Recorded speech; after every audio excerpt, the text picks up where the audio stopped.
నమస్తే, welcome to my channel.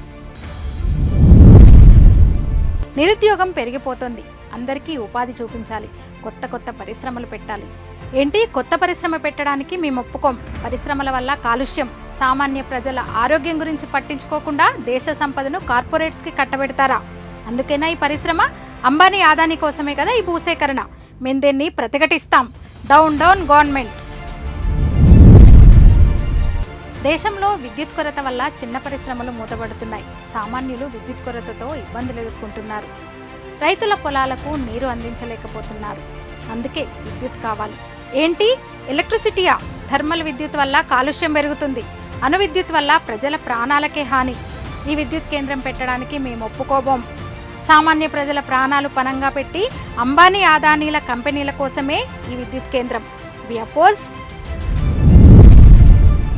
రైతులకు సాగునీటి సదుపాయం లేక ఇబ్బంది అవుతోంది. కొత్త ఇరిగేషన్ ప్రాజెక్టులు రావాలి. సాగునీటి సదుపాయాలు మెరుగవ్వాలి. కావాలి. ఏంటి రైతుల కోసమా? చిన్న సన్నకారు రైతుల భూములు లాక్కునేందుకే ఇరిగేషన్ పథకం. పేరుకే ఇది రైతు కోసం, కానీ అంబానీ ఆదానీల పరిశ్రమల కోసమే ఈ నీరు. సాగునీటి పథకాల పేరుతో భూములు తీసుకోవడానికి మేము వ్యతిరేకం.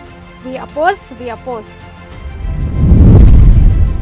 గ్రామీణ ప్రాంతాల్లో రోడ్ల సదుపాయం లేక గ్రామీణులు ఇబ్బంది పడుతున్నారు. కొత్త రోడ్లు కావాలి. పెట్టుబడిదారులు అటవీ సంపద దోచుకునేందుకే ఈ ప్రాంతాల్లో రోడ్లు అంటున్నారు. రోడ్లు, విద్యుత్ టవర్లను నక్సల్స్ బాంబులతో పేల్చేయడాన్ని మాత్రం మేము సమర్థిస్తాం. లాల్ సలాం. పెట్టుబడిదారులపై మాత్రమే గర్జించు రష్యా, గాండ్రించు రష్యా, చితకొట్టు చైనా, చంపేయి చైనా. దీనినే ఎర్రి విధానం అంటారు. నమస్తే.